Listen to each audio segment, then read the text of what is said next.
Good morning, everybody. I'm very pleased to welcome you all to the launch of the Global Governance Survey. My name is Musna Siddiqui, and I am a research consultant with the Stimson Center, and I am the moderator for today's discussion. The Global Governance Survey report, as we will be hearing today, is a unique endeavor which conducts a public survey amongst the G7 and BRICS countries to explore attitudes over current global challenges and the willingness of people to support credible global solutions. This is a novel yet necessary approach whose findings have resounding implications, not only in assisting domestic policymakers and politicians, but also the academic and global governance community in calculating the effectiveness and uptake of any future proposals in the themes which have been outlined in the report. Very soon, we will be hearing from our keynote speaker, Dr. Craig Charney, who is the director of the Global Governance Survey and the president of Charney Research.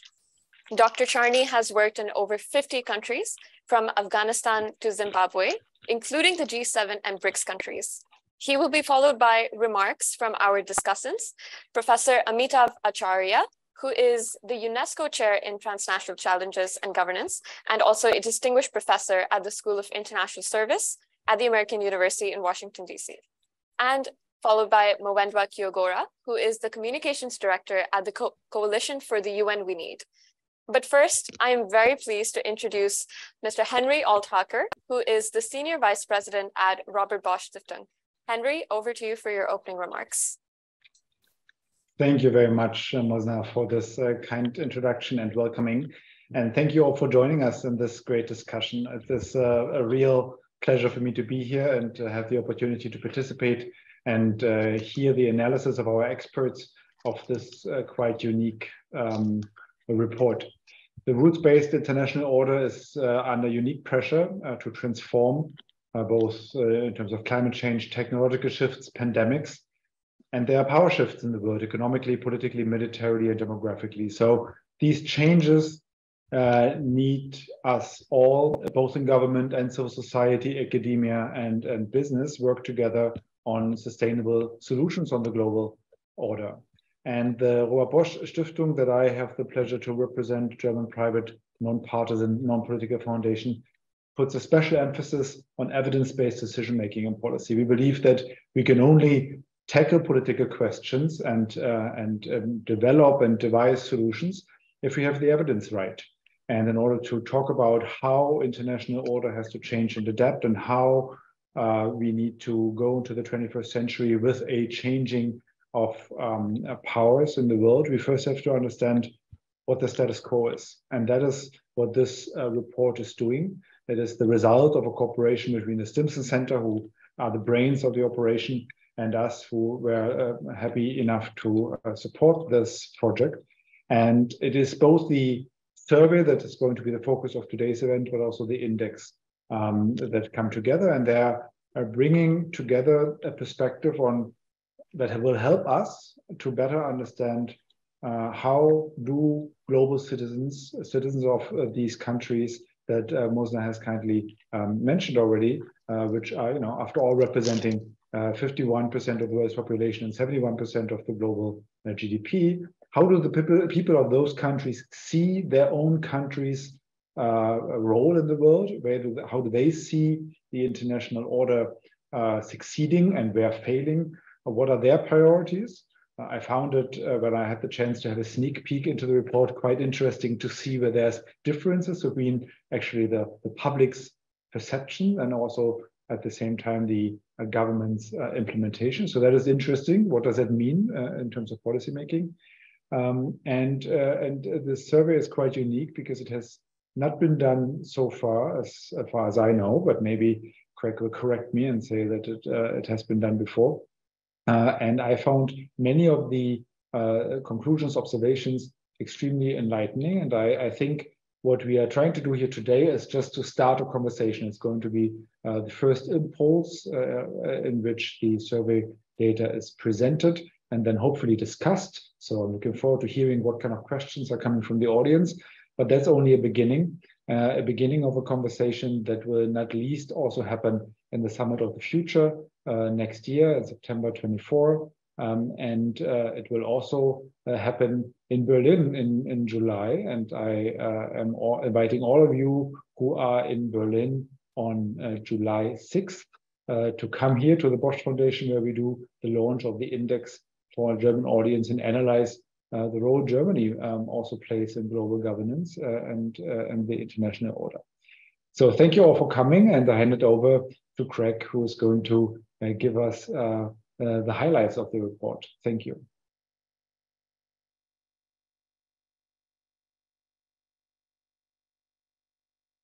I think you're muted, so there's not a single conference that has to happen without someone saying that. Yes.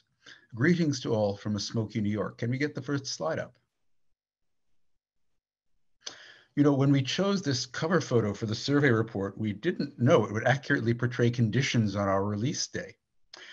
Still, everyone knows the world has a lot of problems, including climate, but can the world agree on what to do about them? That is the critical question, and one we make a first attempt to answer with the Global Governance Survey. Next slide, please. Okay, this survey is intended as the first leg of a 10-year effort to measure attitudes in leading countries on the global governance issues that are key to the world's survival. As mentioned, it's part of the Global Governance Innovation Project at Stimson, which includes the index and the report, generously funded by Henry and his colleague Kirsten at Bosch. This version involves the G7, that's the US, Canada, UK, France, Germany, Italy, and Japan, and the BRICS, Brazil, Russia, India, China, and South Africa. We surveyed 400 people per country, a representative sample, totaling 4,800, conducted essentially in February. The individual country data sets accurately reflect the population of each country. We used quotas and weighting to do this. And the 12-country data set weights each country equally. And they have strengths and limitations in this approach. As Henry mentioned, we have the majority of the world's population and GDP. On the other hand, it underrepresents Africa, Latin America, and the Muslim world. And we hope very much that they will be better represented in future waves of the survey. So, next slide, please. Here we take a look at the first thing we found out when we asked people about the state of the world. We found that the most frequent descriptions are divided, dangerous, and worsening. To do this, we offered 10 words, 5 positive and 5 negative. And in this word cloud, you see their size proportionate to the frequency with which they were mentioned. As you can see, pessimism prevails. The main words were divided, dangerous, worsening, chaotic, and pandemic. The positive words were mentioned much less frequently. In fact, pessimism tops optimism by almost 3 to 1. So simply put, the view of the state of the world that we found is worried. Next slide. To learn more, we asked a standard polling question from the national level at the global level instead. Namely, is the world headed in the right or the wrong direction? The answer, 57% chose wrong direction, 30% right. The only exceptions, as you see on the right-hand side here, are China and India, where majorities were optimistic on this and other questions as well. In general, people in the BRICS countries and those who are under 40 are more optimistic about the direction of the world. But why do most choose the wrong way? Well, the top reasons they offered were war, economic problems, corruption, and climate change. Those are followed by services, immigration, and poor international cooperation and leadership. So there are 2 things to note here. One is that the general view is that the world is going the wrong way. The other, sub rosa, is that the global public is measuring this by using global yardsticks. Next slide, please. Now, to learn more about how they saw that, we asked how the world is doing in key domains. There are only 2 at the very bottom of the chart where most people say the world is doing well. Those long green bars on combating COVID, the big bright spot, and helping refugees. The green bars show the proportions who say the world is doing well. The red bars, the proportion that is doing poorly. And beyond those issues, as you can see, more see poor performance than good on reducing poverty, peace and security, resources, climate, governance, global cooperation, and rights. In short, there's broad disappointment with the world's performance on most of these key issues. But it also reveals a global public aware of these issues and conscious of differences in results, an awareness which, as we will see, provides a basis for supporting bold initiatives in response. Begin with the next slide. Here we see some of the results of the poll on international conflict. Over 2/3 of responses on the left favor strong international responses to aggression, which we defined as starting a war. 67% say not recognizing annexations, 72% economic sanctions. More than 3 in 4, 76% say that reparations for war damage should be required. We found this view is shared in 11 of the 12 countries polled. No prizes for guessing that Russia is the exception. What we found interesting, though, is that the numbers are almost as big when we specifically ask about responses to Russian aggression in Ukraine. As you can see, 66% on annexation, 68% on sanctions, 70% on reparations.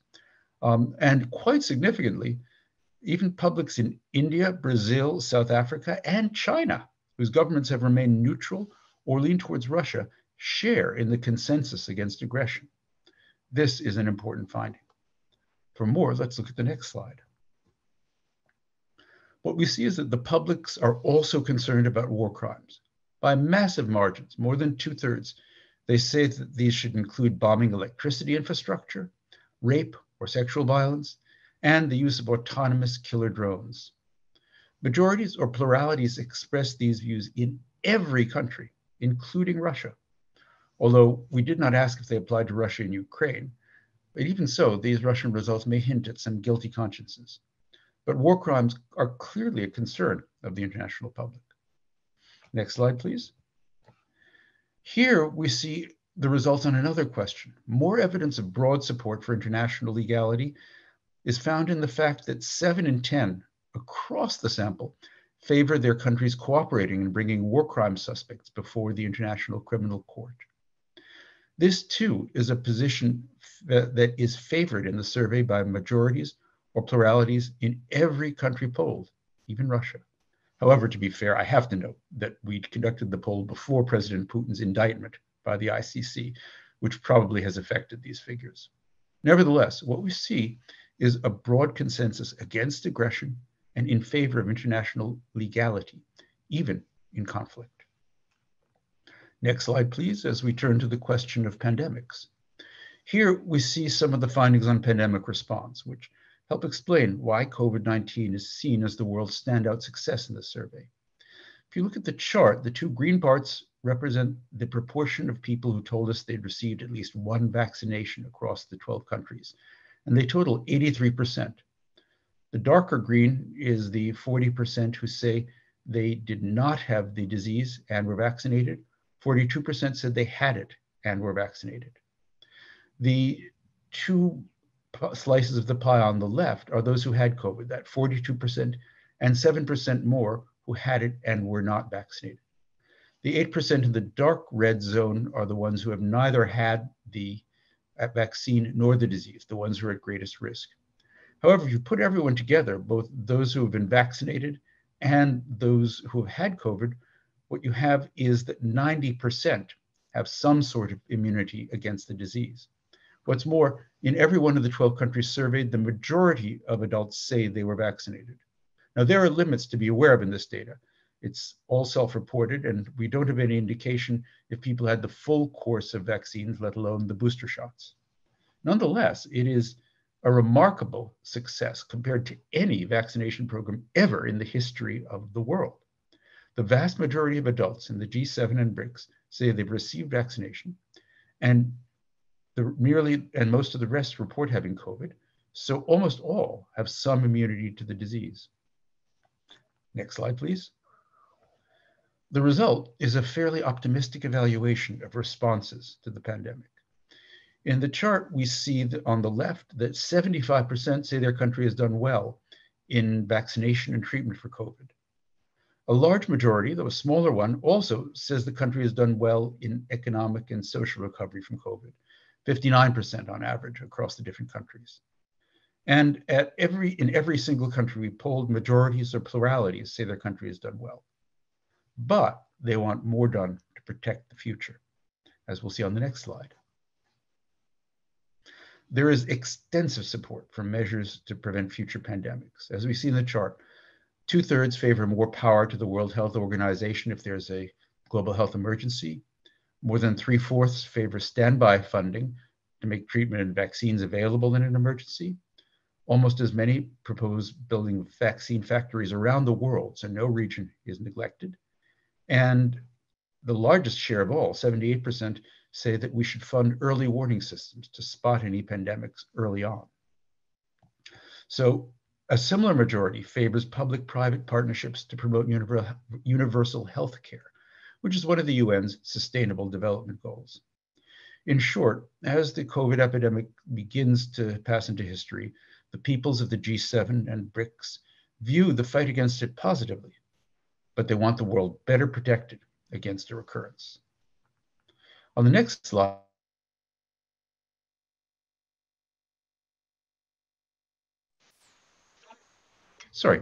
on the next slide, we move to another issue, namely climate change. We asked about views on the Paris Climate Accord. First, though, we wanted to find out if people had actually heard of it. And to my surprise, 57% said they do across the countries that we surveyed. And that included a majority in Africa, interestingly. However, when we asked how they felt about the option chosen in the Paris Accord, namely voluntary emissions restrictions, as opposed to requiring limits internationally, people split down the middle. 41% favored the voluntary approach, 43% favored requiring limits. But nonetheless, they are aware of the debate and they actually have views on it. On the next slide, we take a look at the newest international climate issue, namely the Loss and Damage Fund that was agreed at COP27, the Conference of Parties last year, in principle, on providing compensation for damage that had already been done due to climate change to the countries, principally developing countries, that are victims. Again, we first wanted to know if people had heard of COP27. And somewhat fewer than the Paris Accord, but nearly half, 47%, said yes. And as you can see in the chart, 47% of the respondents also said they thought that the Loss and Damage Fund is a good idea, while about 3 in 10, 29%, said it was a bad idea. Now, a majority or plurality is in favor of the Loss and Damage Fund in every country polled. But to be fair, there are high levels of uncertainty in many. The 24% in the poll who didn't know what they thought is one of the highest proportions on any question. And in Russia and Japan in particular, there were more people who were uncertain than either in favor or opposed. Nonetheless, we see the beginnings of a consensus on the notion of loss and damage. Now, onto the next step that could be taken on the next slide. Here, what we see is that there is very little uncertainty on the need to promote further action on climate. 2/3 of the respondents favored cutting the debt of the poorest countries if they take action on climate. Slightly more, 68%, suggested that the the International Court of Justice should pronounce a duty to compensate for climate change. And even more, 69%, say that willful, long-term, cross-border international climate damage should become a criminal offense.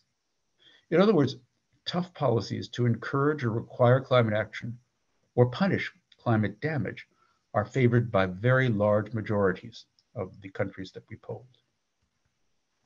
Now, on the next slide, we begin to look at international institutions.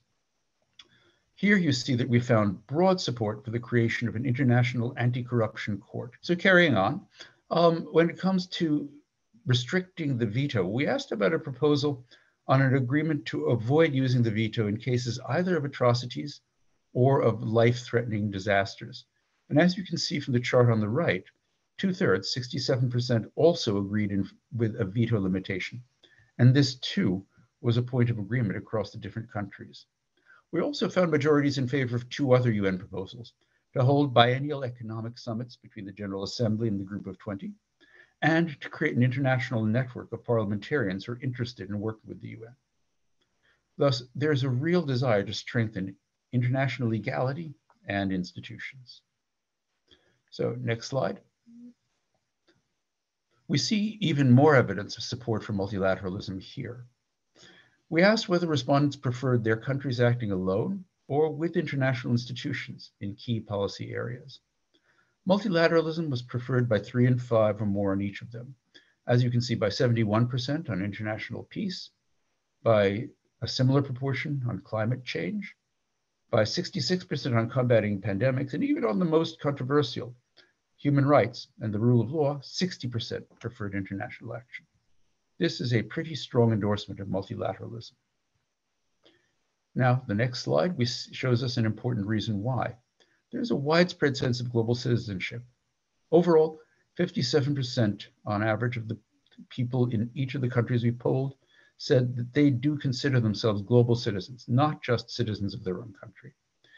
In all the G7 countries, this was a majority view, except in the US, and even here, a plurality of 48% agreed with this. Now, there was more reticence in some of the more nationalistic BRICS.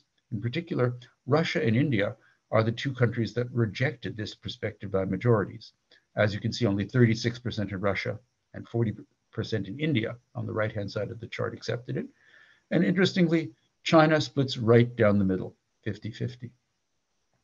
Nonetheless, if we look across all of them, and even BRICS like Brazil and South Africa, where 2/3 do consider themselves global citizens, we have a sense that a global identity is developed among many citizens of the countries that we polled. We see this even more clearly on the next slide. To wrap up the survey, we asked whether or not, we asked a version of the famous question that Ronald Reagan and Mikhail Gorbachev discussed at the Reykjavik summit of 1985. Reagan asked, if space aliens attacked us, would you help us? Gorbachev replied, of course. So we decided to ask, if your country's greatest enemy or rival was attacked by space aliens, would you support them? 57% favored helping them. And again, this got a majority or plurality in every single country, even Russia. Here, interestingly enough, the BRICS are readier to join the fight. The BRICS countries are more supportive. 66% of the respondents in those countries would help other humans to fight the visitors from the world beyond. But the real import of this finding is that it underlines the fact that there is a bond of common humanity and common interest that can bring us together here on Earth. Okay, on to the next and last slide. What is worth remembering when you leave this webinar?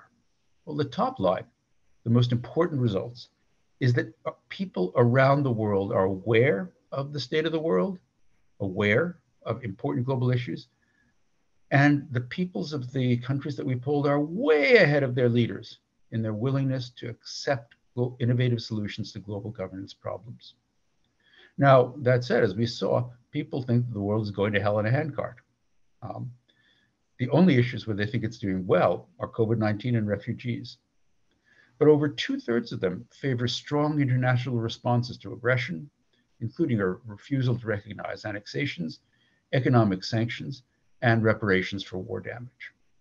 And measures like those against Russia's aggression in Ukraine are favored by similar margins elsewhere, even in China, Brazil, India, and South Africa.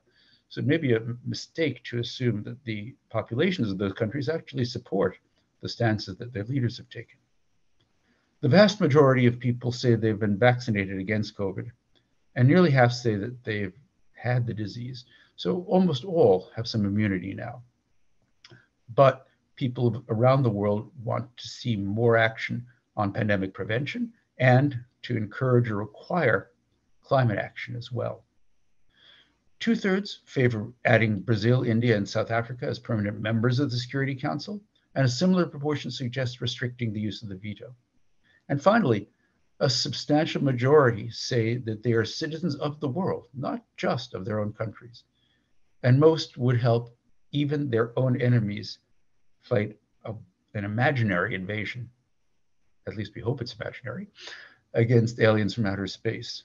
So to sum up, our greatest danger is not people invading the planet, but rather the work we have to do to save the planet ourselves.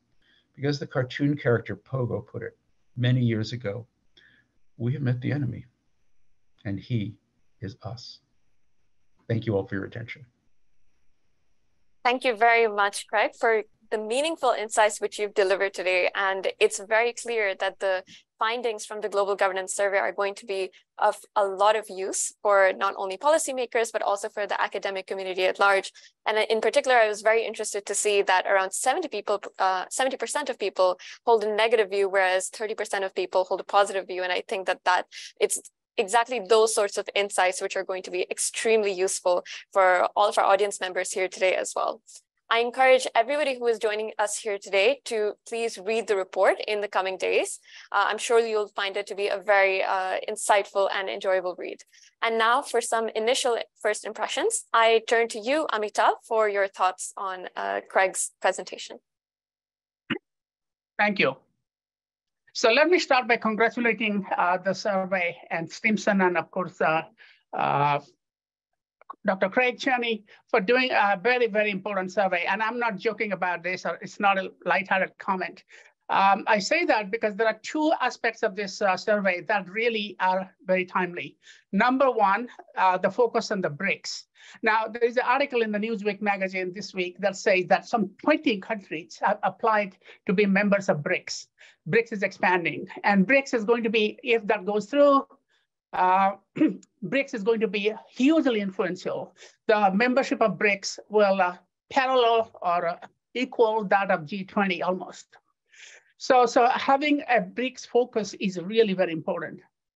Second, this is my own perspective as somebody who has been researching global governance. In 2016, I did a book called Why Govern? And this book is Cambridge University Press.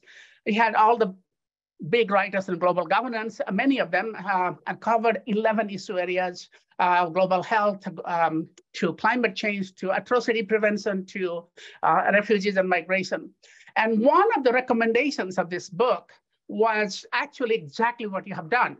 And it was basically to say that we need, the reason for this book was that a lot of the work in global governance, even today, is focusing on the supply side. What is the institutions are doing, how the UN is doing, and the role of BRICS. So it's basically a very supply side, who the suppliers of global governance. Very little was done on the demanders, the demand side of global governance. And this book was one of the first books that looked systematically at what causes the demand for global governance, and whether it's a normative, whether it's a functional, whether it is strategic, or something else. Plus, what should we do to conduct future research in global governance? And one of them was that assessing demand is critical to making global governance more responsive and legitimate to stakeholders. We recommend more quantitative studies of the demand for global governance. And while there are public opinion surveys available for domestic issues, and also things about global power shift, very few actually looked at public opinion on the demand side. And I did mention some think tanks that could do this, but I thought there was a need for much more survey. And this is service on demand. And this is exactly what this report is doing. It's really, really useful. And I again, congratulate you for doing this. Let me go to a very large point about this survey and this panel we have today. I don't see the world moving in a very wrong direction because you have two countries, very large countries, India and China, who are very optimistic about the future of the world. So according to your survey, 23% in India, sorry, I forget. China and India account for 1/3 of the world's population, okay? And they account for 25%, almost 25% of the world's GDP.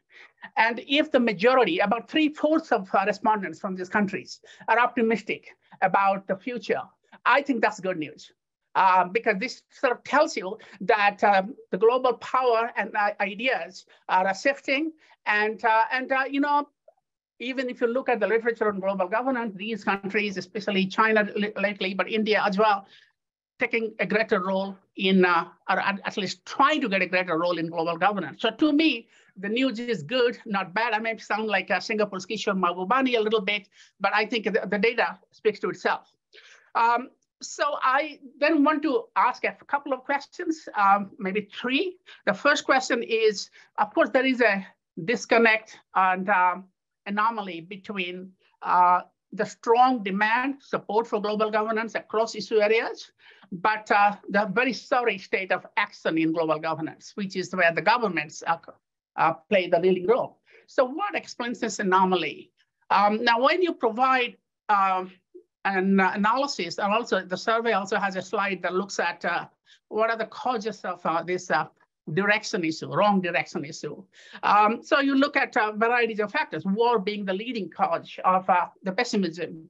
But I think it will be better if we look at not the causes of the direction overall of global peace and stability, but also specific to global governance. Why is global governance in a crisis? Now, I don't know whether the question was asked specifically about the state of global governance as opposed to the state of the world, but I think you may find different explanations.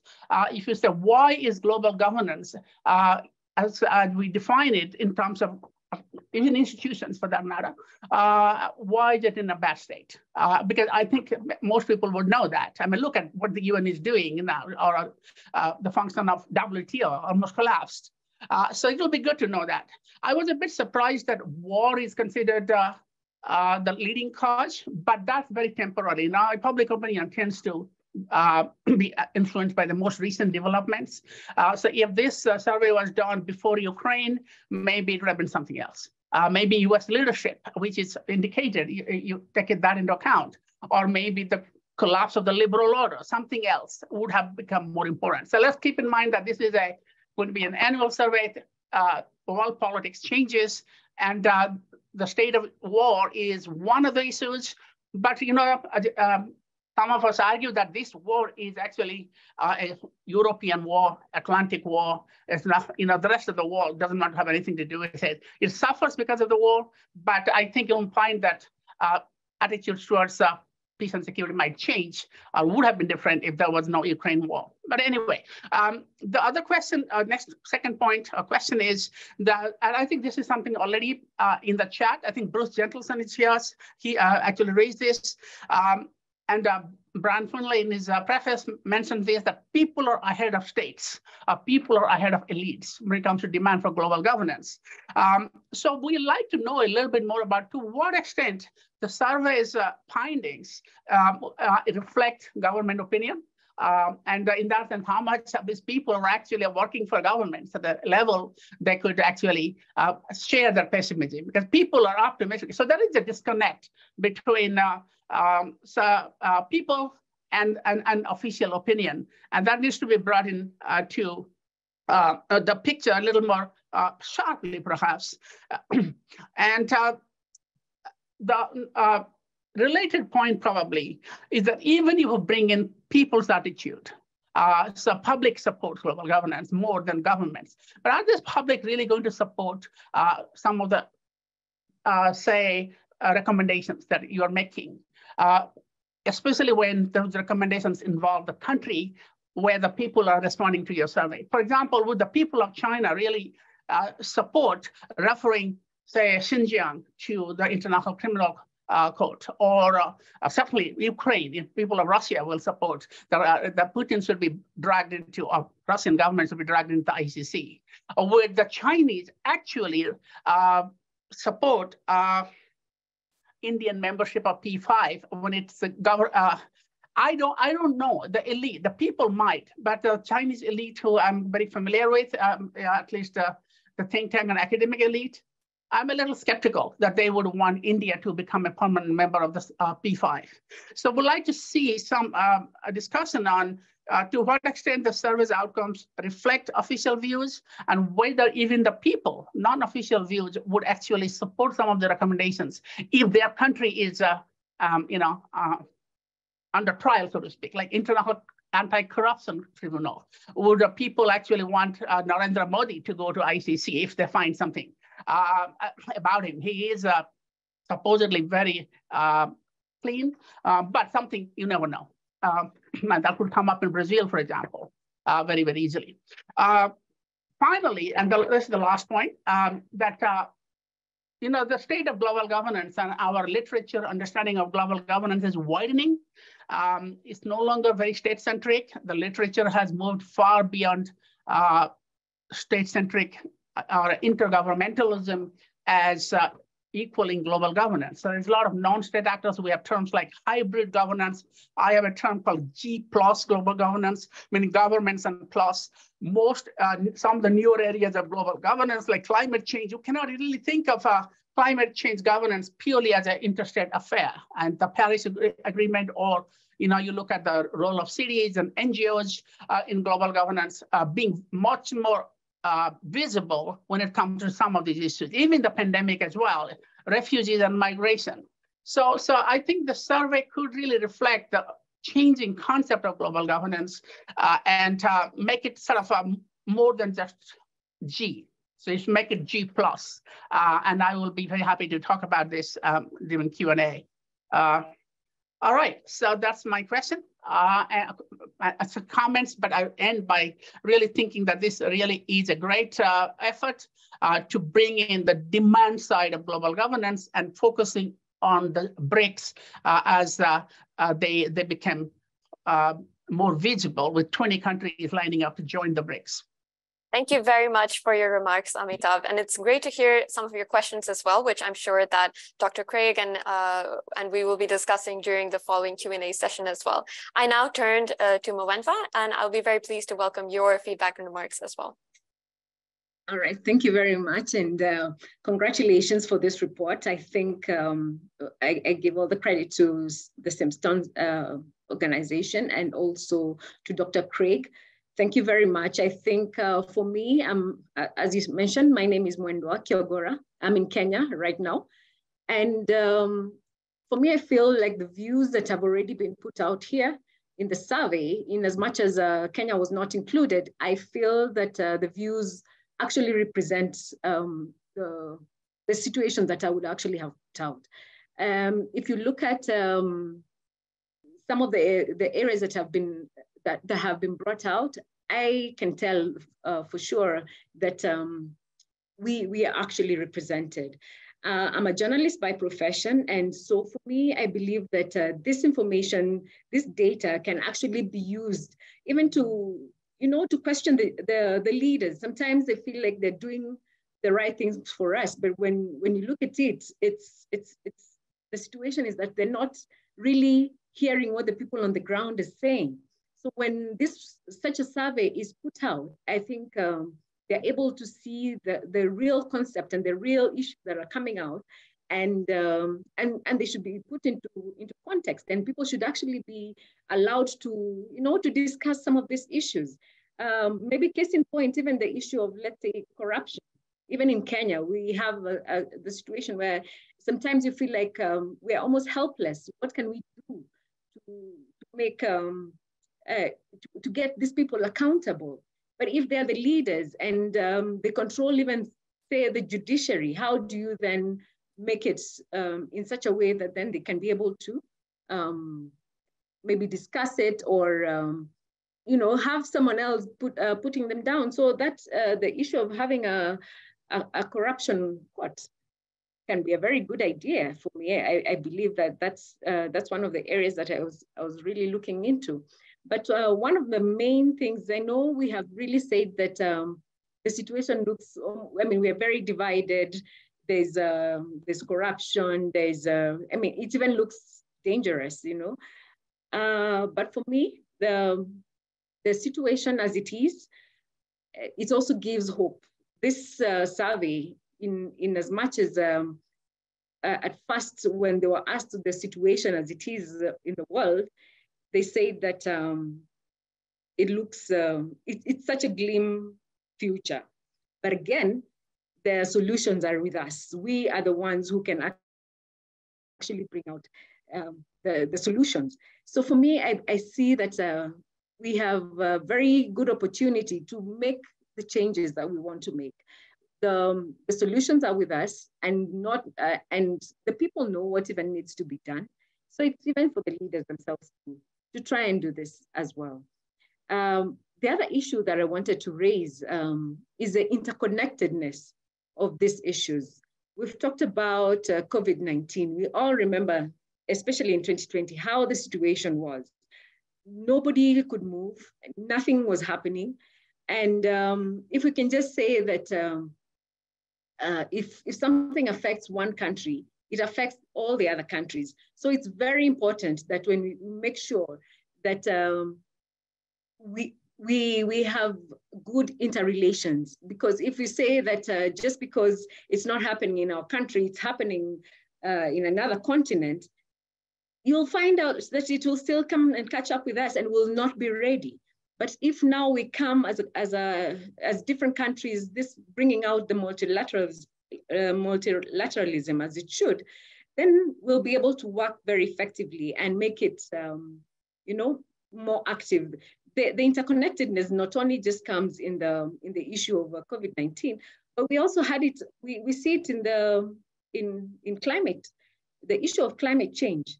I'm from a developing country, and we have really been hit by climate change.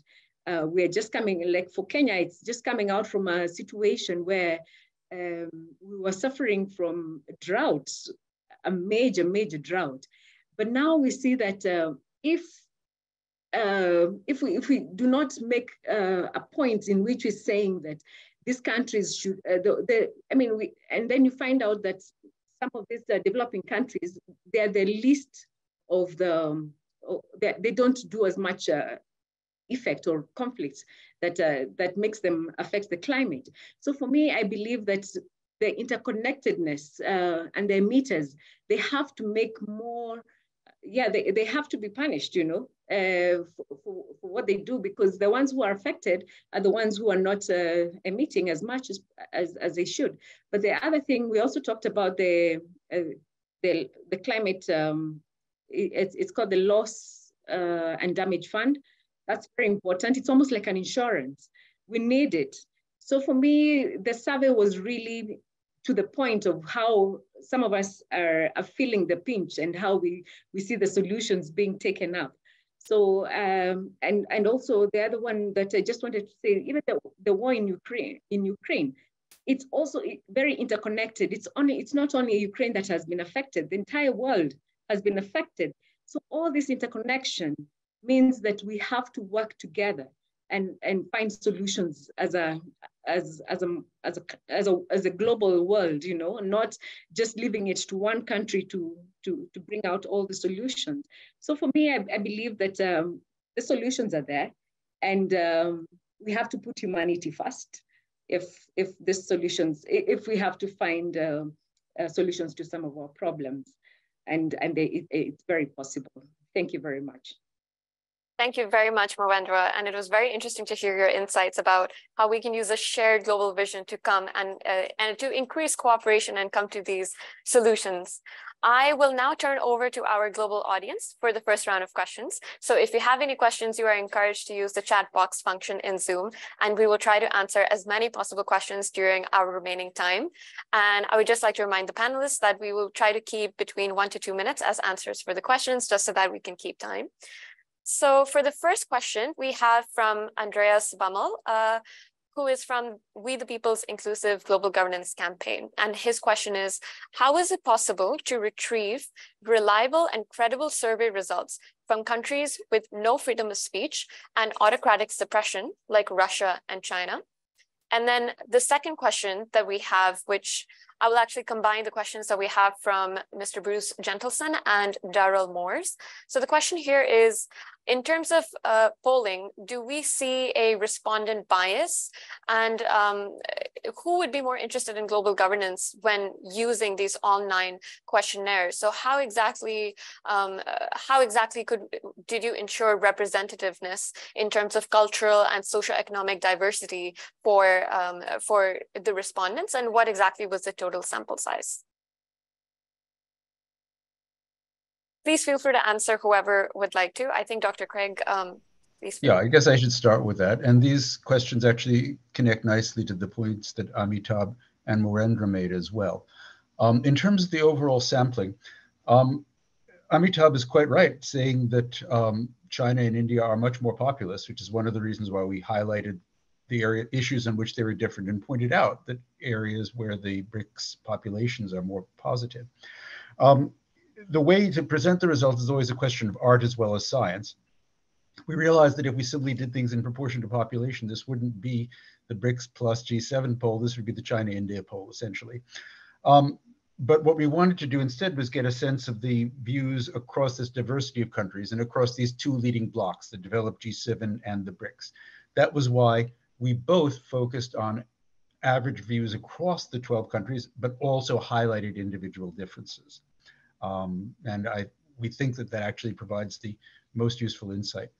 I thought that Amitav hit on a really good point when he said, if there's so much demand for global governance, why is the supply so pathetic? It's not quite pathetic, but still, why is there a disconnect here?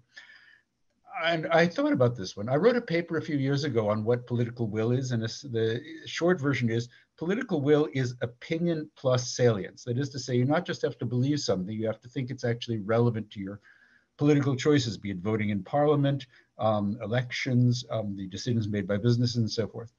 What I think we've learned from this survey is that there is clearly opinion on this subject. What we don't see is the salience. It is not made a voting issue. What I'd compare it to is gun control in the US, where 80% of the people favor it, but it never gets into the political process itself because the salience is still very low. I think the political challenge, as both Amitav and Mwendra suggested, is now to use these results in part to help increase that salience. Now, to answer Andreas's question, we've done a lot of work in authoritarian and semi-authoritarian countries. People in surveys, if they believe they are truly anonymous, are as honest as they dare to be. And if they are convinced of the anonymity of the survey results, generally quite honest. We saw this in apartheid South Africa. We saw this in Egypt before the Arab Spring, and in other places as well. Even in some of the more autocratic countries, the people in the survey disagreed with the stances of their government on things like membership in the Security Council for India, or in particular on the proper responses to aggression. Based on these results, I am not at all sure that we should assume that the Chinese people are supportive of their government on this. And remember, they are quite often able to express that. Think of the massive protests that swept China in late 2022, which were very strong against the government's position on COVID. When it comes to the question of representativeness, we drew from the very large international panels of Toluna, which literally have millions of respondents. Toluna is a major international survey research firm. And we used quota controls to match them to the national populations in all countries on the basis of age, education, gender, and urban-rural divide. And in some countries like India or Canada, we also used linguistic and religious quotas. Not perfect, but we actually got pretty representative samples. I was pleased with the results. And we tweaked them slightly via weighting based on actual data in order to make them more representative still. So that going sort of at a gallop, but I hope that answers most of the issues. Yes, it does. Thank you so much, Craig. And I have two further questions. So one is from Hemachandra Basapa. I hope I'm pronouncing this right. Please forgive me if I don't. And their question is, what does the global governance have to say about the global arms trade, keeping in mind that it was very interesting that 71% of those who have been surveyed have called for more peace and security, whilst a smaller amount, comparatively around 60%, have supported human rights and the rule of law. And then the second question that we have from Wally Gibb, again, please forgive me if I've mispronounced this. And their question is, what can aspiring global citizens do, especially on a micro level, to increase the salience of the global governance issues for their own national governments? Both great questions. On the arms trade, unfortunately, we didn't ask about it, so I can't say much about it.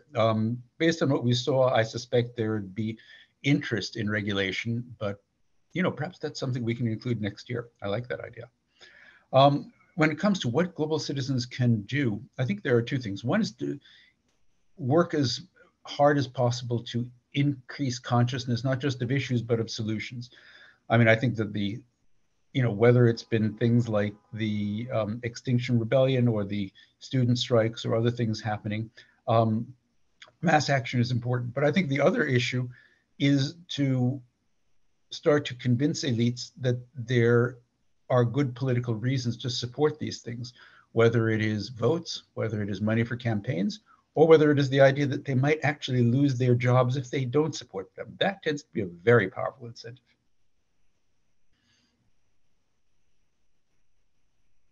Perfect, thank you. And I'd also invite the other panels to jump in with their thoughts on any of these questions if they have them as well. All right. Sorry, if I may. On the question of global citizens, it depends on who we think as global citizens.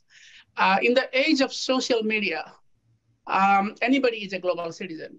And a lot of articulation of global governance actually happens at the local level. Mm-hmm. And that means not only municipal governments or municipal entities, but also people on the street.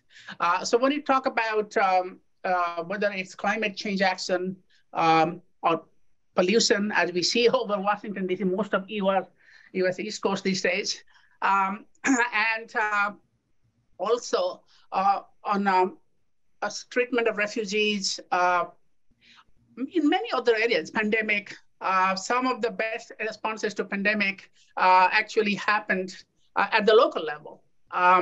So I think these people are in some way, they may not be aware of their own government's policy, specific to, whether somebody is a member of the P5 or the Security Council on country, but they certainly are aware of global problems as they impact their lives on a daily basis. Poverty is another one.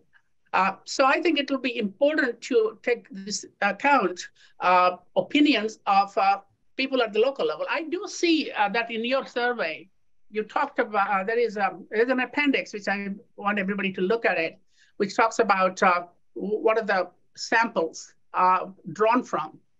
And I was really intrigued by the fact that in many of these countries, especially India and China, your respondents are mostly those who have secondary education, but not college education.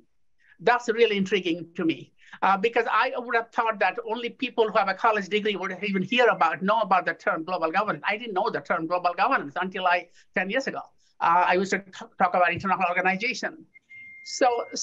But whatever it is, the fact that the majority of respondents in many countries, including India and China, are actually secondary educated, not college educated, to me is very interesting. Maybe you can tell us a little bit about how that happened, because that is going closer to the people.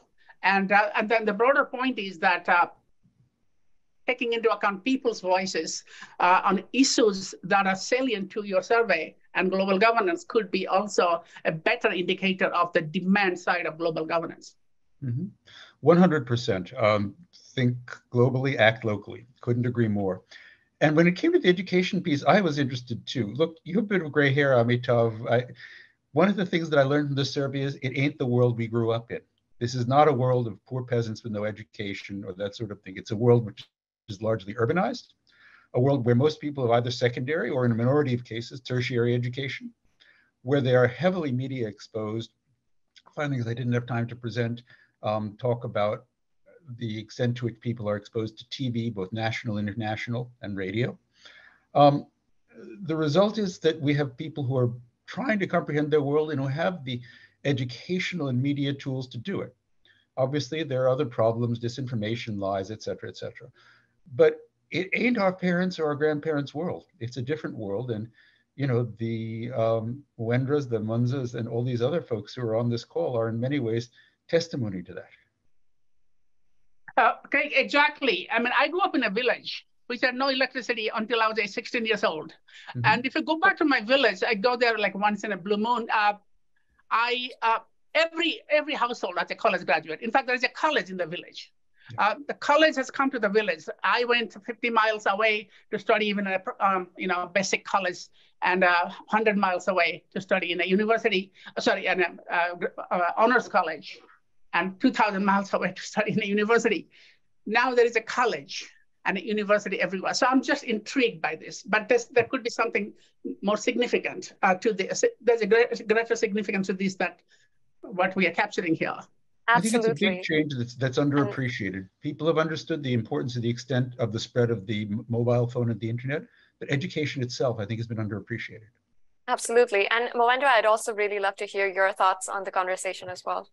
Yes, also just on the global citizen and what as global citizens we can do, considering that I also work for the coalition of the UN We Need. It's a civil society based organization where we bring together, it's a coalition of civil society members where we talk about issues of advocacy, pushing governments and being the middleman, what the people are saying and what the leaders should be doing. I think there's a way in which we can advocate for some of these issues to get to the people that can actually make a difference. So for me, I believe that there's hope, and that this situation we should continue talking, and we should even put it because as I said, I'm a journalist. This information needs to get out, and people need to know that they have. The solutions are in their hands. They can actually make things move. And for me, I also still believe that we have the opportunity. The social media is there, the media is there, and right now it's doing a lot more and ensuring that information is brought out. So if we can just use this information that we have, we can make a change. Thank you. Absolutely. And those are some very positive words to end this session on. So thank you so much to the panelists for your feedback and final discussions. We at Stimson Center and the Global Governance Innovation Network do a lot of studies, and we are also trying to feed our ideas into the Summit of the Future. And this report in particular has indeed been very special through giving views from citizens in major countries from around the world, both in the global north and the south. So it's really great to see that diversity, and especially going forward, how this survey will improve upon itself as well. We would like to extend a special thank you to the Bosch Foundation, in particular to Henry Altaker and Kirsten Schultz for their participation and generous support for the Global Governance Survey. We would also like to thank our panelists, Dr. Craig Charney, Dr. Amitav Acharya, and Mwendwa Kyogora for their participation in today's launch, and as well as the team at Stimson who have helped put this event together. As we close out today's session, I would like to flag two upcoming events which we would be very pleased if you could join us at. The first is the ACANS annual meeting, which is taking place from the 21st to the 22nd of June in Washington, DC. And the second is the launch of another related report, which is the Global Governance Innovation Report on Thursday, July 6th at 6:30 p.m. Central European Time in Berlin, as was mentioned earlier. Again, we're thankful to Bosch for being the host for that global event. You are able to find further details and registration links in the chat below. Thank you everybody for your time, and goodbye. Thank you. Thank you very much. Thank you, it's been great.